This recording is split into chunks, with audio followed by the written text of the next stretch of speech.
ایک ایسے شخص کی کہانی جس کی زندگی ایک جادوئی کتاب نے برباد کر کے رکھ دی تھی۔ میں بنگلہ دیش بننے سے پہلے 1966 میں اپنے پیدائشی شہر ڈھاکہ سے راولپنڈی میں واقع دفتر CCMA یعنی کمانڈر کنٹرول ملٹری اکاؤنٹ میں بحیثیت سینئر کلرک ٹرانسفر ہو کر آیا تھا۔ اصل میں ڈھاکہ سے نہ آتا، پر میرے یہاں آنے کا مقصد یہ تھا کہ میں کسی نہ کسی طرح دفتر خارجہ میں نوکری حاصل کرنے میں کامیاب ہو جاؤں، کیونکہ اسلام آباد دارالخلافہ ہونے کی وجہ سے میرے لیے اپنے مقصد میں رسائی حاصل کرنے میں آسانی تھی۔ حالانکہ جب میں ڈھاکہ سے بذات خود یہاں ٹرانسفر ہو کر آ رہا تھا تو مجھے وہاں میرے بنگالی ساتھیوں نے کہا تھا کہ تو پاگل تو نہیں ہو گیا، وہاں اتنی دور کیوں جا رہے ہو، وہاں تمہیں کون پوچھے گا؟ لیکن میرے دل و دماغ میں ترقی کا بھوت سوار تھا، لہٰذا میں نے کسی کی نہ سنی اور سیدھا اپنے طور پر کوشش کر کے راولپنڈی آ گیا۔ یہاں موجود صدر کے علاقے میں نے ایک بیٹھک 30 روپے ماہوار کرائے پر لے لی۔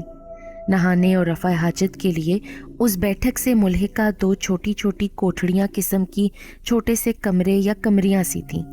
ان کا کرایہ علیحدہ سے 7 روپے ماہوار تھا۔ میرا آفس 2 بجے ختم ہو جاتا تھا تو میں اس کے بعد صدر بازار میں واقع چک بازار میں آ کر پرانی کتابوں کی دکانوں سے مختلف موضوعات پر کتابیں آدھی قیمت پر خریدا کرتا تھا۔ پرانی کتابوں کی دکانوں میں ایک بنگالی بوڑھے کی دکان بھی تھی۔ اس کا نام بابا خیر الدین تھا، لیکن وہ بابا خیرو کے نام سے مشہور تھا۔ اس کے پاس میں خصوصی طور پر آتا تھا کیونکہ وہ میرا ہم زبان ہم وطن تھا، اور دوسرے وہ مجھے ادھار پرانی کتاب بھی دے دیا کرتا تھا۔ ایک بار بابا خیرو نے مجھ سے کہا کہ تو یہ جادوئی کتاب پڑھ۔ میں نے ان سے کہا کہ بابا مجھے جادوئی کتاب پڑھنے کا کوئی شوق نہیں ہے۔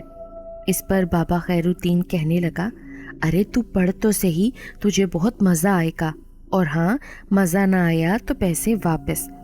بابا خیر الدین نے مجھے نفسیاتی مار دیتے ہوئے مجھ سے اس ادھ پھٹی کتاب کے 2 آنے لے لیے۔ اس کتاب کا نام تھا خود جادوگر بنے۔ یہ کتاب دراصل جینی مذہب سے تعلق رکھنے والے کسی بھکشو کی اپنی تحریر کرتا تھی، جس کا ترجمہ کسی نے اردو زبان میں کیا تھا۔ میں نے اسے جب رات کی تنہائی میں اپنی بیٹھک میں پڑھا تو مجھے اس میں بتائے ہوئے جادوئی علم اردو ترجمے کے ساتھ آسان لگے۔ دل میں سوچا کہ یہ تو میں بھی کر سکتا ہوں۔ مثلاً اس کے ایک حصے میں لکھا تھا کہ فلاں فلاں تحریر اتنی دفعہ پڑھیں تو آپ کو یہ منزل مراد ملے گی، یہ کریں گے تو آپ کی مطلوبہ لڑکی آپ کی طرف راغب ہو جائے گی۔ غرض اور بھی بے شمار باتیں لکھی تھیں۔ اس زمانے میں میری 2 خواہشیں ہی تھیں، ایک میں کسی نہ کسی طرح دفتر خارجہ میں ملازمت کر لوں، اور دوسری اپنی خالہ کی بیٹی کلثوم سے شادی کر لوں۔ یہ دونوں خواہشیں ویسے ناممکن تھیں، لیکن میں امید پر قائم رہ کر ان دونوں کے حصول کے لیے سرگرداں تھا۔ پہلی خواہش کے بارے میں میری سب سے بڑی رکاوٹ یہ تھی کہ میں 3rd ڈویژن میں BA پاس تھا، جبکہ وہاں کلرک کے لیے کم از کم MA ہونا ضروری تھا۔ میں نے ویسے دل کی تسلی کے لیے وہاں پر اپلائی کر رکھا تھا۔ دوسری یہ کہ کلثوم میری خالہ کی بیٹی، جسے میں دل سے اپنی دلہن بنانے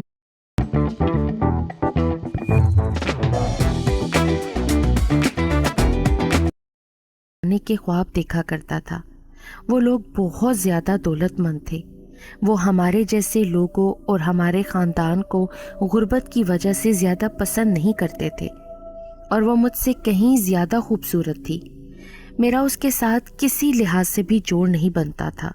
میں نے دل میں ٹھان لی کہ عمل تو آسان لگ رہا ہے، کیوں نہ مجھے کر کے دیکھنا چاہیے، شاید یہ عمل کامیاب ہو جائے اور مجھے میری مطلوبہ خواہشات مل جائیں۔ مجھے یہ عمل کرتے ہوئے کئی دن گزر گئے۔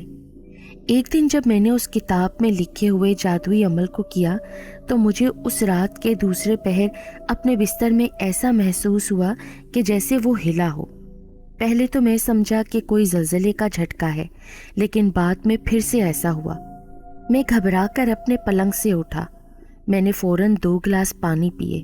کافی دیر میں خوف اور پریشانی کے عالم میں بستر پر بیٹھا رہا۔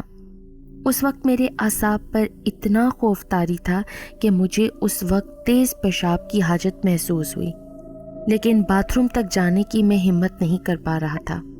سچی بات ہے، میرا پیشاب وہیں میرے بستر پر ہی خطا ہو گیا۔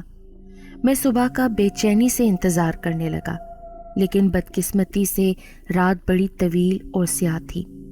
میں بستر پر دوبارہ آنکھیں کھولے لیٹ گیا۔ لیٹے لیٹے نہ جانے مجھے ایسا محسوس ہوا جیسے میں سو رہا ہوں اور میرے سامنے دو چیزیں آ رہی ہیں۔ ایک تو کلثوم میرے ساتھ بیٹھی ہے، میرے سر پر آگ لگی ہوئی ہے، اور دوسرا میں کسی گوروں کے ملک میں ہوں اور میرے سینے سے دھواں نکل رہا ہے۔ صبح ہوئی تو غسل کر کے میں اپنے دفتر چلا گیا۔ دفتر سے واپسی پر میں اس کتاب کو خیرو بابا کے پاس لے کر گیا۔ اسے واپس کرنے کے بعد اسے اپنے کیے گئے جادوئی عمل اور رات کو آنے والے خواب کے بارے میں بتایا۔ خیرو بابا بولا کہ میرا خیال ہے تیرا جادوئی عمل کامیاب ہو گیا ہے، لیکن وہ یہ لفظ کہہ کر رک گیا۔ لیکن کیا خیرو بابا؟ میں نے اس سے حیران ہو کر پوچھا۔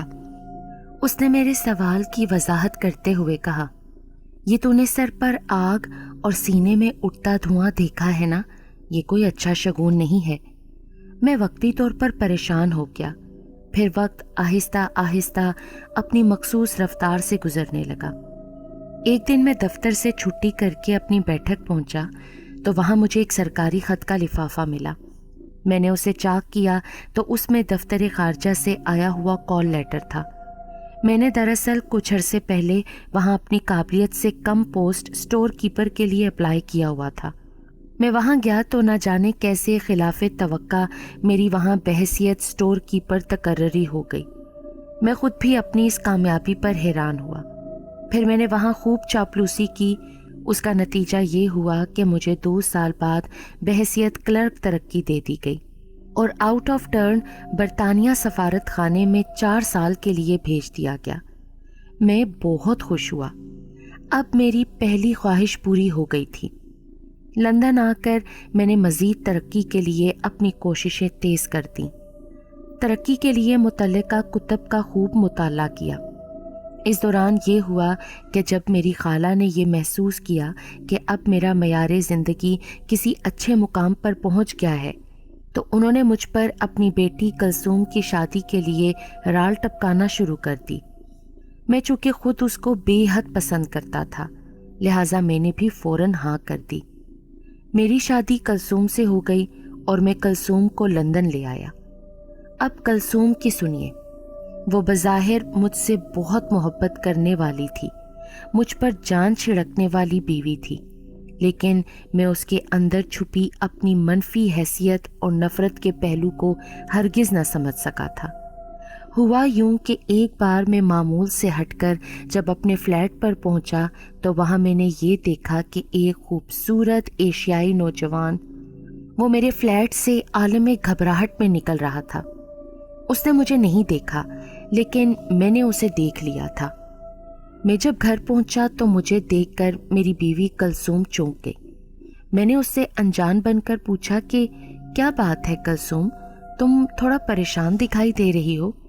وہ میری بات ٹال گئی، لیکن میں نے محسوس کیا کہ دال میں کچھ کالا ضرور ہے۔ اس کے بکھرے بال اور جسمانی حالت میرے لیے کئی اندیشوں، شکوک و شبہات کو پیدا کر رہی تھی۔ میں نے اپنے شک کی سچائی کو پرکھنے کے لیے اپنے ہی گھر یعنی اپنی ہی بیوی کی جاسوسی کرنا شروع کر دی۔ میں کئی بار دفتر سے معمول سے ہٹ کر اپنے گھر کے قریب جا کر اس لڑکے اور اپنی بیوی کی حرکات و سکنات کا جائزہ لینے لگا تھا۔ کافی عرصے جاسوسی کرنے کے بعد میں اس نتیجے پر پہنچا کہ وہ واقعی میری بیوی کے ساتھ عشق کی ہوس کی آگ بجھانے آیا کرتا تھا۔ اس کے اپنے تئیں میں نے کئی ثبوت لیے تھے۔ اب میں عزت کی خاطر چپ رہنے لگا تھا۔ اس کا میں نے کسی سے ذکر نہ کیا، یہاں تک کہ کلثوم کے آگے بھی میں نے زبان نہ کھولی۔ لیکن ایک روز جب معاملہ مجھ سے ناقابل برداشت ہوتا چلا گیا تو ایک دن میں نے کلثوم کے سر پر قرآن رکھ کر پوچھا کہ وہ مجھے اپنی اور اس نامعلوم لڑکے کی اصلیت بتائے۔ میرے سوال پر اس نے لمبے لمبے گھبراتے ہوئے سانس لیتے ہوئے کہا، ہاں میرا یار ہے وہ، اور مجھے تیری شکل سے سخت نفرت ہے۔ اتنا سننا تھا کہ میں غصے سے نیم پاگل سا ہو گیا۔ میں نے فروٹ کاٹنے والی چھری سے اس کا گلا کاٹ دیا۔ اس کے شور سے ارد گرد کے لا تعداد گورے اور دیسی لوگ جمع ہو گئے۔